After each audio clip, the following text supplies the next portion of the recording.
Who was the killer of Pamela Leigh Walton? The case that changed identity protocols. Before we dive in, kindly hit the subscribe button and let us know where you are watching from in the comment. Started with a phone call. A jogger had found something near a narrow dirt trail just off County Road 14, outside Denton, Texas. He thought it was a mannequin at first. The way the body lay, arms stiff, one leg twisted oddly, didn't seem real. But when he got closer, the smell hit him. The morning air was cool, sharp with dew, but the stench of decay overpowered everything. He stumbled back, fumbling for his phone. His voice shook as he spoke to the 911 operator. Within minutes, the sirens broke the silence of the sleepy countryside. Sheriff's deputies surrounded the scene, their radios crackling with short, tense exchanges. The woman was fully clothed, jeans, a faded denim jacket, and running shoes. Her hair was brown, shoulder-length, tangled with mud. Her face was battered, swollen beyond recognition. She had no wallet, no ID, nothing to tell anyone who she was. Detective Harold Gentry stood with his hands in his pockets, eyes scanning the dirt path. He'd seen bodies before, but this one, something about it felt different. The way she was placed, not dumped, not hidden, almost as if someone wanted her to be found. He looked at his deputy. "Any missing persons?" "None that match," the deputy said. "We'll check again. Could be out of state." Gentry nodded slowly, his gut twisted. Whoever she was, she died hard. There were defensive wounds, deep cuts on her arms and hands. Her nails were broken. She'd fought hard and lost. At the medical examiner's office, Dr. Linda Pierce worked quietly, her latex gloves snapping as she made careful incisions. Female, early 30s. Cause of death appears to be blunt force trauma to the head. She paused, looking closer. Multiple strikes, maybe a hammer, or a tire iron. The assistant took notes. But what stood out most wasn't just how she died. It was the condition of her hands. The skin was rough. There were faint lines of ink near her fingers. Not tattoos, ink stains. The kind you'd get from handling paper documents, maybe. Could be a secretary, Pierce murmured, or office worker. When the autopsy ended, Dr. Pierce looked at the woman's face again. "She deserves a name," she whispered. The media jumped on the story the next day. Body of unidentified woman found near Denton County Road. News anchors called her Jane Doe number 54, but Gentry hated that name. She wasn't a number. She'd been someone's daughter, maybe a sister, maybe a mother. For weeks, investigators scoured missing persons reports from Texas, Oklahoma, even Louisiana. No match. Fingerprints were taken, but they returned no record found. Dental records? Nothing. Whoever she was, she had never been arrested, never been in the system, never had her prints taken. It was like she didn't exist. Then came the clue. A farmhand named Rick Holman came forward. He'd seen a blue pickup truck parked near that same trail the night before the body was found. Two people, a man and a woman, arguing loudly. He couldn't see their faces, but he remembered one thing. The man wore a white baseball cap. On the back, in faded red letters, it said, Texas Supply Company. Gentry called every warehouse and supply company within 50 miles. It led to nothing. Still, he couldn't shake the feeling that they were close. Weeks turned to months. The case went cold. Jane Doe number 54 was buried in a small cemetery under a simple headstone. It read, Unidentified female, found 1989. No flowers, no visitors. But Detective Gentry never forgot her. He retired in 1998, still haunted by that face. Bruised, lifeless, nameless. He kept a photo of her on his desk. Not the gruesome morgue picture, but a digitally reconstructed image. Someone had given her back her features, soft eyes, a faint smile. He'd look at it and whisper, I'll find you someday. In 2005, a new detective, Aaron Valdez, reopened the file. Technology had changed everything. DNA was now a powerful tool, able to identify even degraded remains. The team decided to extract a sample from Jane Doe's bones. It was expensive, time-consuming, but Erin insisted. Weeks passed. Then came an email from the lab. Partial mitochondrial DNA profile obtained. Comparison pending. It wasn't much, but it was something. Erin submitted the profile to CODIS, the National DNA Database. She waited. Days turned to weeks. Nothing. The database had no match. By 2008, the case had faded again, until a random twist brought it back to life. A genealogist named Claire Morton, who volunteered with the Doe Project, came across Jane Doe No. 54's record. She specialized in using genetic genealogy, the same technology that had just helped catch the Golden State Killer. She called the Denton Police Department and offered to help. The new cold case unit agreed. They sent her the DNA file. For months, Claire worked from her home office, comparing genetic markers against public genealogy sites. Late nights, endless cups of coffee, then a hit, a partial match to a family in Oklahoma City. She reached out carefully, verifying details, tracing family trees backward. There was one missing branch, a woman who had vanished in 1989. Her name was Pamela Leigh Walton. Pamela had been 33 years old when she disappeared. Last seen leaving her job at a printing company in Fort Worth. She told a coworker she was heading home to pick up her son from daycare. She never made it. Her car, a 1983 Honda Accord, was found abandoned 3 blocks from her apartment. Doors locked, purse gone. Her husband, Charles Walton, told police he thought she'd run off. They'd been fighting for weeks over money, over rumors she was seeing someone else. Police at the time ruled it a voluntary disappearance. But now, nearly 20 years later, her DNA said otherwise. Jane Doe #54 was Pamela Walton. Detective Valdez stared at the lab report. Her hands trembled. They had finally found her name. But now came the hardest part, telling the family. Pamela's son, Eric, was 30 now. He barely remembered her. Just flashes, her laughter, the way she'd hold his hand on the way to the park. When Valdez told him, he cried silently. "I always knew she didn't leave us," he said. "She wouldn't." The news broke across Texas. Jane Doe identified after 20 years. But along with closure came new questions. Who killed her? And why had her body been left in a field, miles from where she lived? Detective Valdez reopened the entire case. She pulled old files, re-interviewed witnesses, and dug through the fragile paper trail left behind by a police department that had moved on. Something in Charles Walton's original statement didn't sit right. He said Pamela left the office at 5:15 p.m., but her coworkers remembered her leaving at 4:45, a 30-minute gap, and no one could confirm where Charles was during that time. Valdez visited him. He was older now, gray hair, quiet demeanor. He'd remarried, moved to a new town, started over. When she mentioned Pamela's name, his eyes went cold. "That was a long time ago," he said.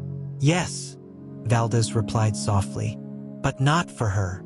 He leaned back in his chair. "I told the police everything I knew." Valdez didn't push. Not yet. But she noticed something. On his bookshelf, a framed photo. A man in a white baseball cap.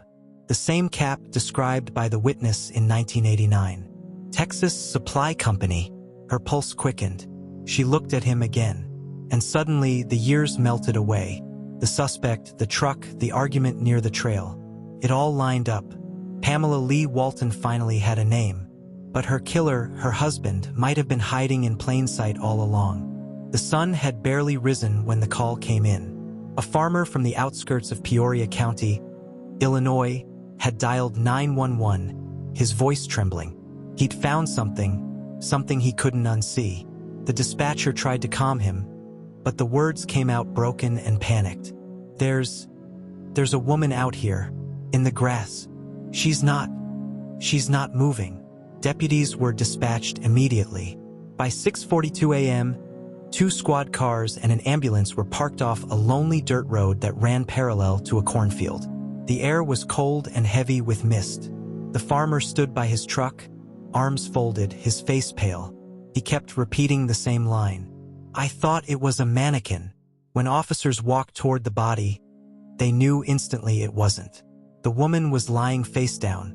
Her hair was soaked with dew and mud. There were bruises on her wrists, faint but visible, like she'd been tied or dragged. Her clothes were torn. A faded blue sweater clung to her shoulders. One shoe was missing. Detective Sarah Kincaid knelt beside the body, her gloved hands trembling slightly. She'd seen plenty of death, but this one felt wrong. It wasn't just a crime scene. It felt personal. "Get the coroner out here," she said quietly, "and start taping off everything. I want photos, I want soil samples, I want tire impressions, everything." One of the deputies approached her. "Ma'am, you think this could be that missing woman from last week?" "The teacher." Kincaid looked up. Her eyes narrowed. Pamela Leigh Walton. The name had been all over the local news. 32 years old. A respected special education teacher. She'd vanished after leaving a small-town diner late Friday night. Her friends said she'd seemed uneasy, glancing over her shoulder before she got into her car. The car was found 2 days later. Doors locked, purse still inside, keys missing. Now, less than a mile from that discovery site, a body had turned up. Kincaid felt her stomach twist. "Let's not assume anything yet," she said. "We'll wait for confirmation." But deep down, she already knew. Hours later, the coroner confirmed the unthinkable. Dental records matched. The woman in the field was indeed Pamela Leigh Walton. Her cause of death: blunt force trauma to the head. The killer had struck her at least 3 times. Once behind the ear, twice along the temple. The blows were deliberate, controlled, like someone who wanted her silenced, not destroyed. But what really unsettled investigators was what wasn't there. There were no fingerprints on her clothing, no signs of sexual assault, no weapon nearby, no footprints, only faint tire marks that led nowhere. It was almost as if someone had dropped her there from the sky. Detective Kincaid stood over the scene long after the others left. The wind pressed against the yellow tape. The corn swayed in eerie unison. Pamela's lifeless body had been discovered just a few miles from her home. But in that moment, it felt like another world. Kincaid looked at the horizon and whispered under her breath, "Why here? Why you?" Back at the sheriff's office, the conference room filled with investigators, maps, and photos. The county's best detectives surrounded a single whiteboard. At the top, Kincaid had written 2 words in bold red marker. "Why Pamela?" The first theory was simple: random violence. A mugging gone wrong. But it didn't fit. Nothing was taken. The second, someone she knew. Someone who had reason. The detectives started digging. Pamela had been a well-liked teacher at Lincoln Elementary School. Her students adored her. She volunteered at local food drives. She attended Sunday service. No enemies, no scandals, but everyone has secrets. When detectives interviewed her coworkers, a name came up again and again. "You should talk to Andrew Miller, a substitute teacher. Friendly, polite, and oddly fixated on Pamela. He'd worked with her on a few school projects. They'd been seen having lunch together. Some said they were dating. Others said she'd recently ended things." Detective Kincaid leaned forward during the interview. "When's the last time you saw Pamela?" Andrew's eyes darted toward the floor. "Friday night. We were supposed to have dinner, but she canceled. Said she wasn't feeling well." "Where were you after that?" "At home," he said quickly. "Watching a movie. Alone." He hesitated. "Yeah, alone." Kincaid didn't believe him for a second. Later that afternoon, she and her team visited Andrew's house. It was tidy, almost too tidy, but on the workbench in his garage under a drop cloth, they found something that made her heart stop. A hammer, faint traces of reddish-brown stains along the handle. It took less than a day for the lab results to come back. The stains were blood, and not just any blood, Pamela Walton's. But when police went to arrest Andrew Miller, he was gone. His car was missing. His phone disconnected. He'd vanished overnight. News spread fast. Local teacher found dead. Police seek colleague in connection. The community erupted. Parents pulled their kids from school. The superintendent held a tearful press conference. Reporters crowded Pamela's neighborhood, shoving microphones in faces. asking impossible questions. But the one person who could answer them, Andrew, had disappeared like a ghost. Detective Kincaid barely slept. She retraced every lead, every witness statement. Days turned into weeks. Then, a break came from an unlikely source. A state trooper in Missouri reported a possible sighting of Andrew's car at a rest stop near Interstate 55. Surveillance cameras showed him buying gas, looking anxious, glancing over his shoulder. He was alive and running. By now, the FBI was involved. A federal warrant was issued. Kincaid joined the manhunt personally, traveling with a small task force to Missouri. They checked hotels, diners, truck stops. At one motel, the clerk remembered him clearly. Yeah, quiet guy, paid cash. Asked if the rooms had back doors. When Kincaid searched the trash bins behind the building, she found a small piece of torn paper, part of a letter. The handwriting matched Pamela's. The letter was addressed to A. It read, "I can't keep this secret anymore. You promised no one would get hurt. That was all." Just one chilling line before the paper was ripped in half. Back in Illinois, forensics found another clue in Pamela's car. Under the passenger seat was a USB drive, encrypted. It took days for tech analysts to unlock it. Inside were hundreds of documents, financial records, scanned IDs, and emails between Pamela and someone using the alias Harper West. The emails hinted at something bigger, a secret identity, a double life. Pamela, it turned out, wasn't just a teacher. She'd been helping the FBI with an identity fraud case, a case involving stolen government credentials and false passports. Her contact inside the investigation? A man known only as Harper. When the Bureau dug deeper, they found that Harper West was a fake name. The IP address behind those emails traced back to Andrew Miller's home network. Detective Kincaid stared at the screen in silence. It all made sense now. Pamela wasn't just a victim of passion. She'd discovered who Andrew really was, and he'd killed her to protect his secret. But the question still burned. Who was Andrew Miller really? The FBI's facial recognition database turned up no matches. No criminal record. No birth certificate.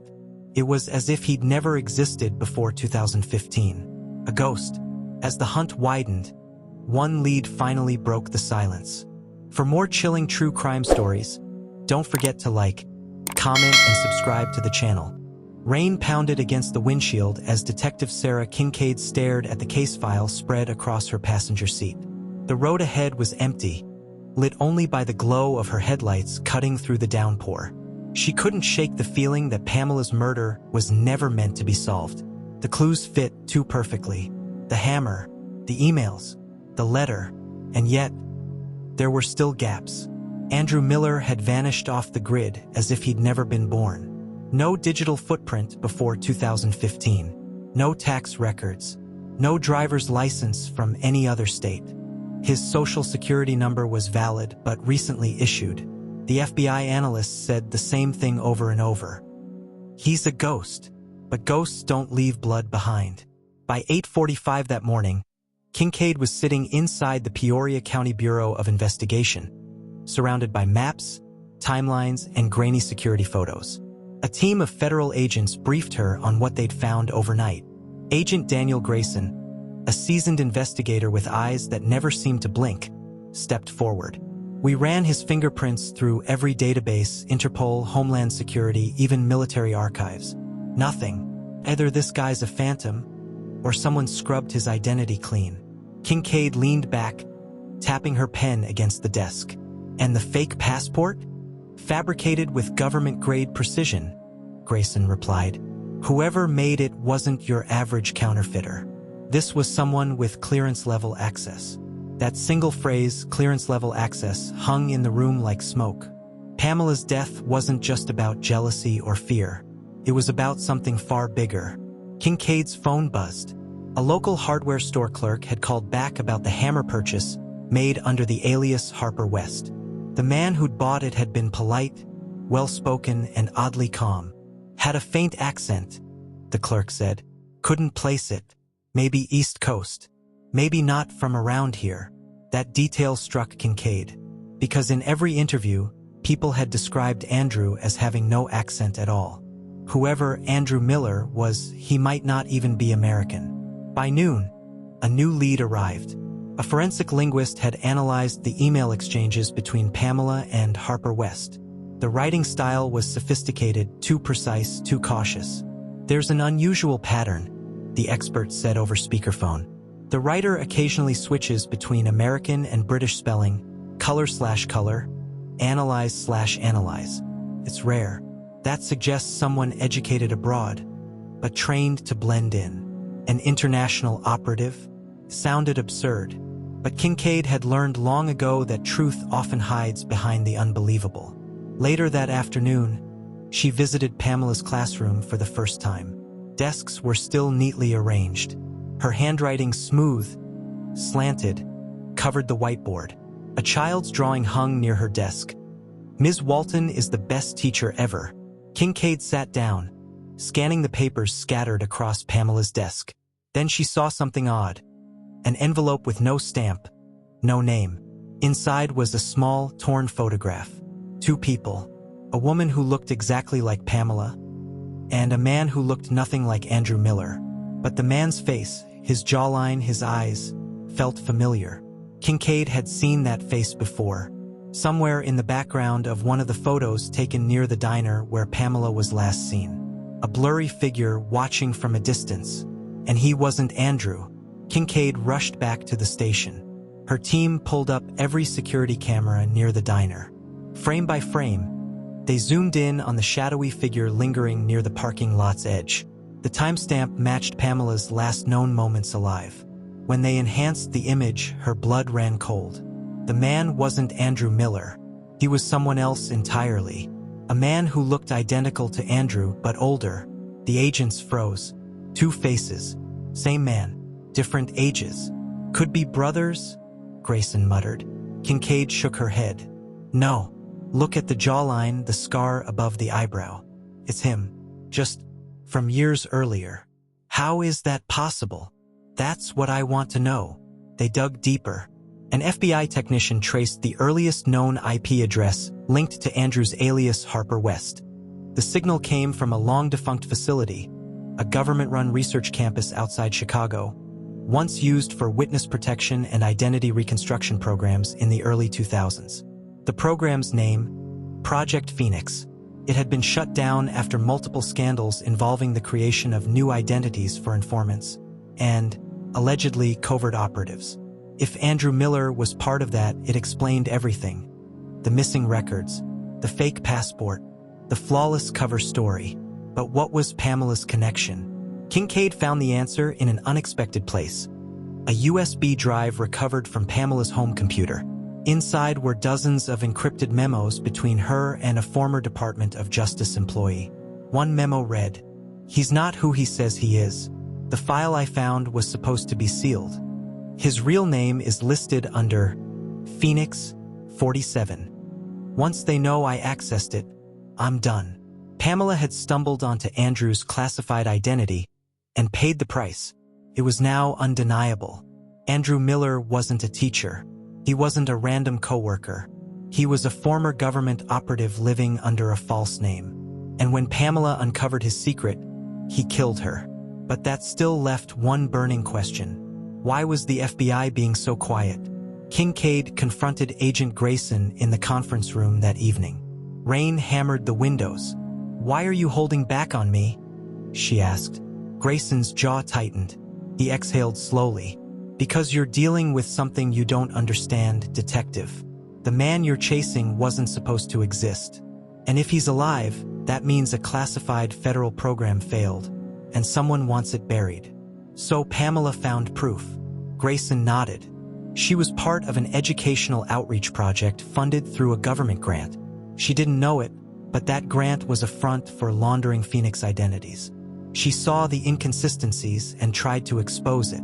And Andrew was assigned to silence her. The words hit like a gunshot. Pamela hadn't been a random victim.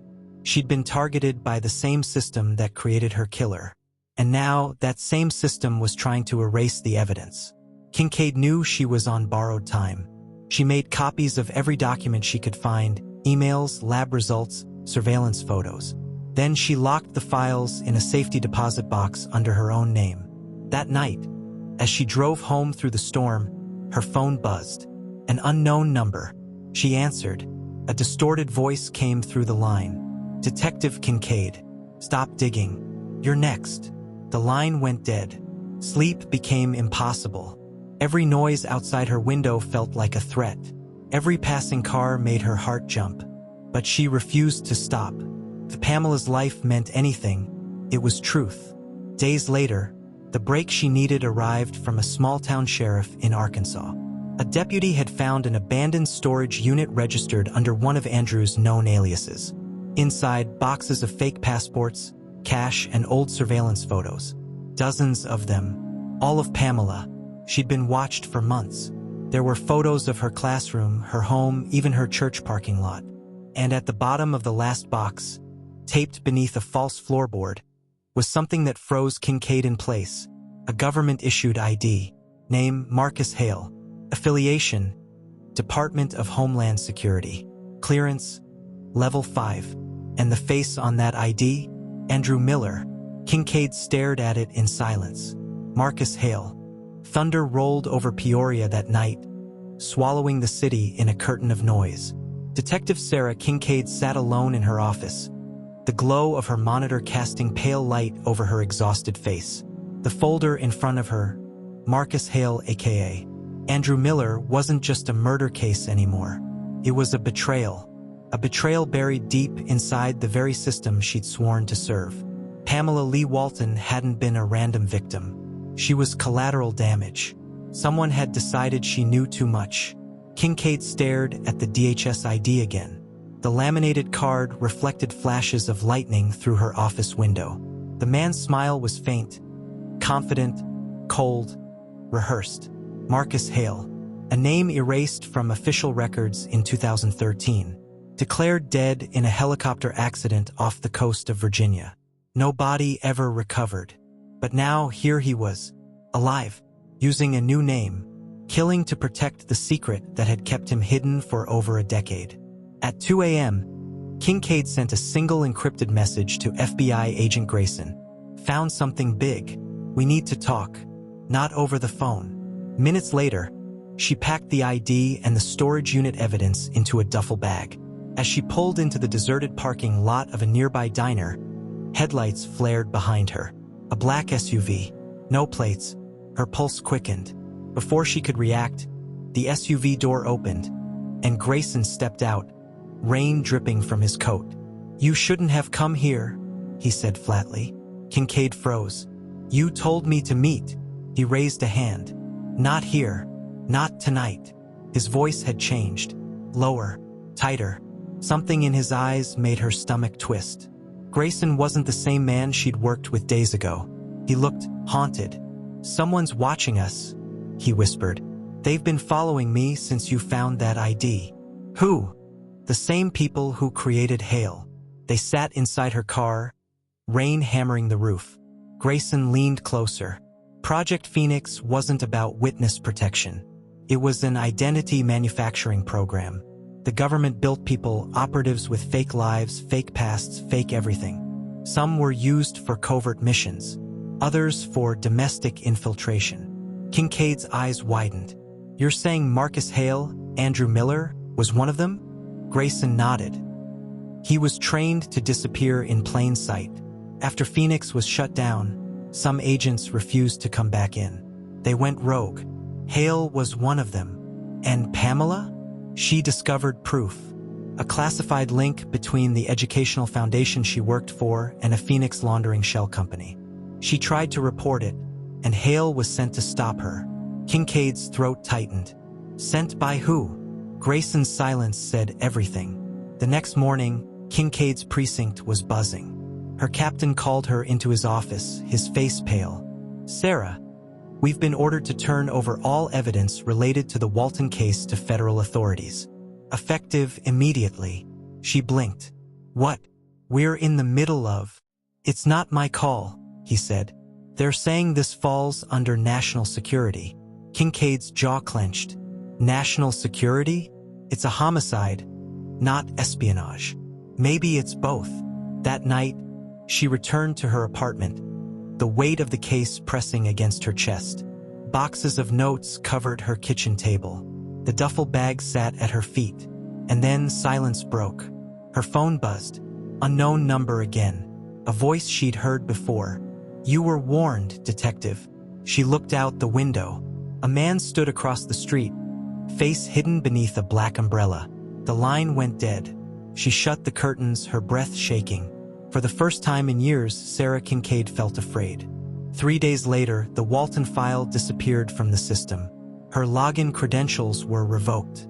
When she went to retrieve the physical copies from the evidence locker, everything was gone. Every file, every photo, every trace of Pamela's murder. Wiped clean. Kincaid's fury burned hotter than fear. She wouldn't stop. Using what little access she had left, she tracked down an old whistleblower who'd once testified against Project Phoenix. His name was Dr. Robert Kensley, a former government psychologist now living under witness protection in New Mexico. She found him in a dusty desert town, working under a fake name as a mechanic. His hands trembled when she showed him Marcus Hale's photo. "God help us," he muttered. "I thought they killed him years ago." "Tell me who he was," Kincaid demanded. Kensley hesitated. Hale wasn't supposed to exist. He was a prototype, a test subject. The program erased his identity, rebuilt him with new memories, and sent him into the field. But something went wrong. He started remembering who he was, and what they did to him. Kincaid's eyes narrowed. So he snapped. He didn't just snap. He wanted revenge. On the people who made him.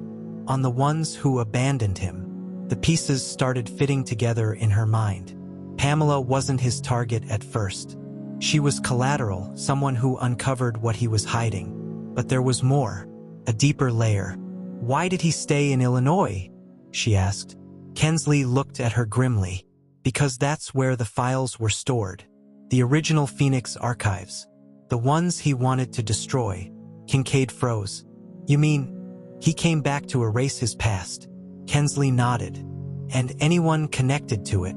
That night, Kincaid returned to Peoria and broke into a decommissioned data storage facility once used by the Department of Homeland Security. Rows of decaying servers lined the dark halls, humming faintly from backup generators.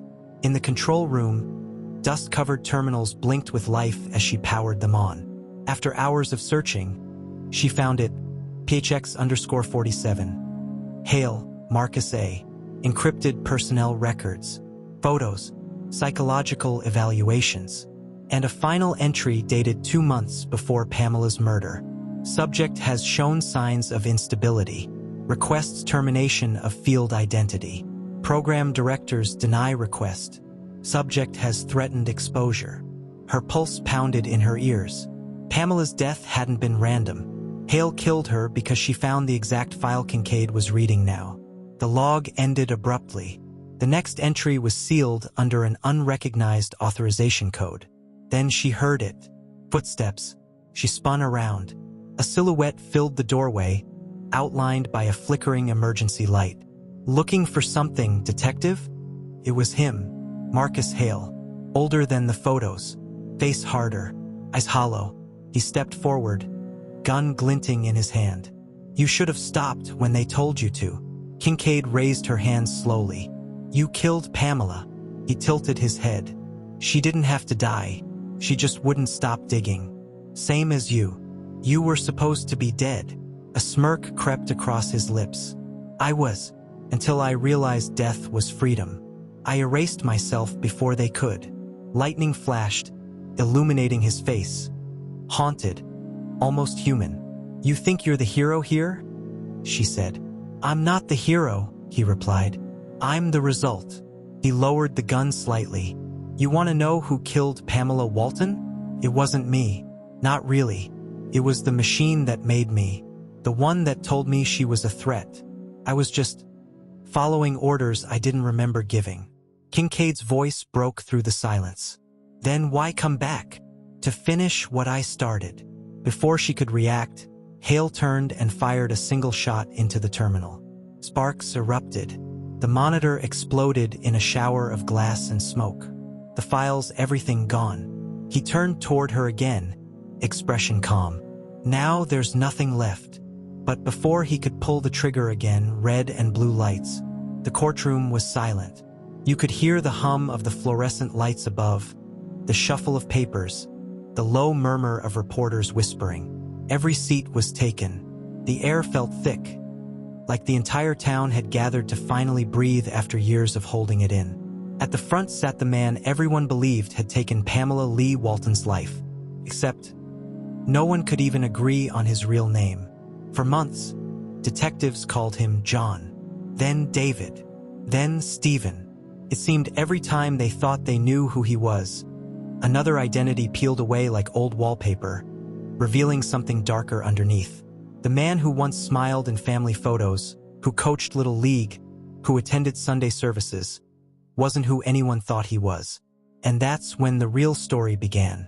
It had been almost 5 years since Pamela disappeared. Her family had buried her body, but not their questions. Then came the new DNA testing protocols. It started as a quiet initiative, a pilot program allowing reanalysis of unsolved homicide evidence. When investigators submitted a small sample of tissue found under Pamela's fingernails, no one expected anything new. The DNA hit came 72 hours later, but it wasn't in Illinois. It came from a database match in Montana.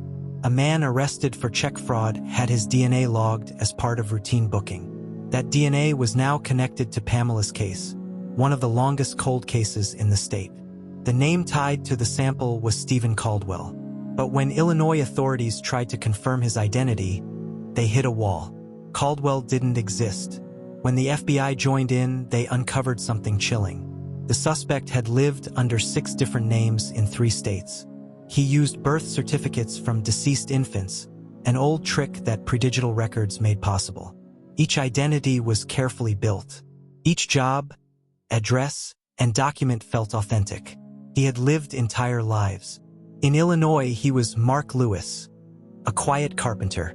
In Missouri, he was Daniel Cross, a maintenance worker. In Montana, Stephen Caldwell, a small-town mechanic. But no one, not a single person, knew who he really was. When agents finally brought him in for questioning, he smiled calmly and said, "You've got the wrong man. I don't even know who that woman is." But his DNA said otherwise. Detectives began to reconstruct the crime.